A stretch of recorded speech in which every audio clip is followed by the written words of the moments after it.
right, that game was a great one in Atlanta. We'll get to it, but take a look at the Eastern Conference bracket. We're going to see Game 3 between the Pistons and Magic at the top of the hour. Celtics, Cavaliers, they're both up 2-1. The Knicks trailing Atlanta 2-1 after losing back-to-back games by precisely 1 point. CJ McCollum said, I'm not the villain. I am a father of 2. I am married, but I'll go put the cape on if I need to. And he's done that for 2 games in a row.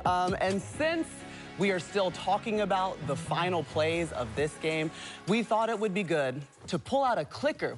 T-Mac has a clicker. That's how much he wanted to walk through this play so he could stop it, roll it, play it again, and walk us through what happened, yes, on the last play for the Knicks. Yeah, because I thought they gave themselves a chance. This was a great out-of-bounds play right here. Shout out to Chris Gent. Shout out to Chris Gent on drawing up this play. And if you look right here, right, Josh Hart is taking this ball out. It's a pin down to bring JB up to the top.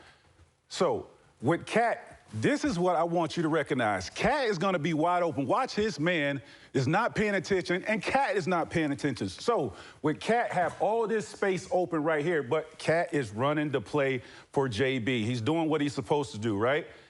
Another play. Cat, his man falls down. He's open in this area. Why? Because he has to take him, right? So if he is taking Cat, who is going to be open? JB. But they run the play and get nothing out of it, really. So let's run this back and look how this works. Cat, where are you going, my guy? All this is open for you. Your man is not paying attention to you. What you got, Melo? What'd you see? Don't you see this wide open right here for Cat? He's way out there. He has this man out there. So if you're paying attention, because he thinks Josh Hart has a wide open lane to drive that ball, but Cat is running the play. Well, the play is broken already. The play been broken 2 times already.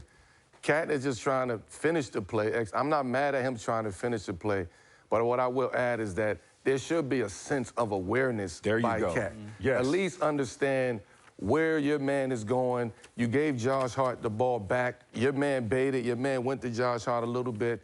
You went out there to set the screen on Brunson. You fouled him twice. You got away with that. The play is broken. Now we got to go make a play, Cat. So now, this is, what, 8 seconds. I'm sure they are in the penalty. Yes. Yeah. Your man falls down. If you try to run to the basket, obviously, he's going to probably try to slow you down or trip you, and you're going to get 2 free throws because that's going to be a foul. And it's just poor execution at this part right here. And when you have bad communication and you trying to run, like at some point, you have to have the awareness like you're talking about. And they didn't have that awareness. They were all about trying to run the play and do the right thing. But as veteran players, you got to read the board, right? It's not going to be how you draw it up every single time. You have to have that awareness. And sometimes you just got to improvise. And they just had a chance to win the game, but they didn't see that awareness. So it's interesting that both of these games have basically come down to the final possession, and then it's come down to one team executing and one team not. And Jalen Brunson was the clutch player of the year just a season ago. So in these scenarios, it all worked and it made sense. What has been different in your mind, VC, in this series? Well, the attention to details and the attention that they're giving Jalen Brunson. They're putting bigger guys on him, trying to be physical with him, and they're going at him defensively. So you're not going to go at us and give us 29 on offense and think you get the rest on defense. They're going to make you guard. And one thing I love about that last play is if you notice Kuminga probably guarded 3 people in that play and was not in awareness. He was not going to let Jalen Brunson take a Okongwu one-on-one. So he ran off his man, driving baseline to put 2 on him because we know JB is very capable of the step back. He sees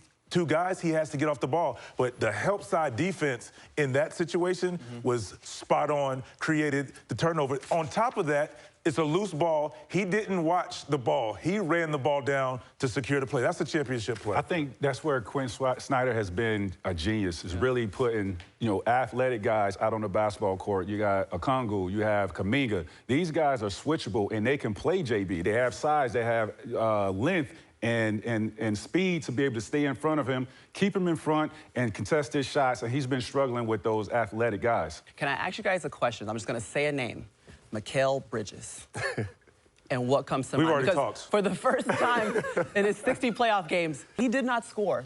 By the way, 2 minutes into the second half, he did not play. He was out of the lineup, so we saw a lot of Deuce McBride. What is happening there? I think and I say we, New York. Okay. I think New York doesn't have a Mikal problem. Like, it's a crisis to me. When you talk about how New York is supposed to be built and ready for this moment, they built around three-point making and long defenders on the perimeter, guys who can play multiple positions. For your main guy, your main 3-and-D guy, to go have 0 points, to be a minus 26 in 21 minutes. Yeah. That just cannot happen. And for the coach to say that my starting lineup is a game-time decision, to me, that tells me something else, right? So I don't agree with changing the lineup and switching the lineup, because if we going through the fire, let's go through the fire. This is the guy that we brought here to be this guy. But it just seems like Mikal is out there. He's lost. He's overthinking the game. He's trying to figure out when to shoot, when not to shoot, make a play, not to make a play. He's just seemed like he cannot figure it out right now, where this has been a problem all season long for the Knicks. And we had this conversation in OKC, and when y'all spoke to Cat, he said, we still trying to figure this out. This was about 2 weeks going into the playoffs, right? So we see what's happening. I think all of this is accumulation of what's been, transpiring all through the year. And Atlanta, take your hat off to Atlanta, man. They are a very, very good basketball team. And C.J. McCollum, hats off to you, brother, because what you doing right now. The closer. You just picking your spots, and you picking on JB, you picking on your spots, you picking on Mikal, you picking on everybody. But I think it's how you doing it. You're being boisterous about it. You talking to them on the court saying, hey, put him in the pick and roll, put him in the pick and roll. As a defender, you're thinking about that. I don't care how good of a defender you are. You're thinking about that when somebody is calling you out every single time. So, hey, and when he hit his game-winning shot, he was against their best defender. Absolutely. So at that point, it did not matter, and that's what level he's playing on. Give me the ball, a la when Trae Young was there. He was like, give me the ball and let me do what I do. Quinn Snyder has put him in a position where he's put him in the middle of the floor. You get the guy you need, and you go to work, get to your spot, which he does very well, and he knocks it down. Things I want to remind us of. The Atlanta Hawks were under 500 before the All-Star break. C.J. McCollum was not on the team. He's only played 41 games with this team. So think about, all the things that they've had to adjust to. Think about the Knicks having their roster since the beginning of the season. And here we are with these two teams on opposite ends of the spectrum when it comes to execution at the end of games specifically. The worst thing that happens to the Knicks is that Kuminga is knocking down threes. And he's doing it. He's doing it.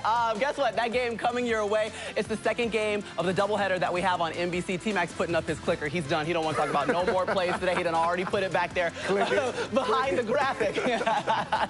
Okay, the game that we have to talk about next. The Oklahoma City Thunder have not given up a game so far to the Phoenix Suns. We'll see if there's any way that the Suns can slow them down in Arizona.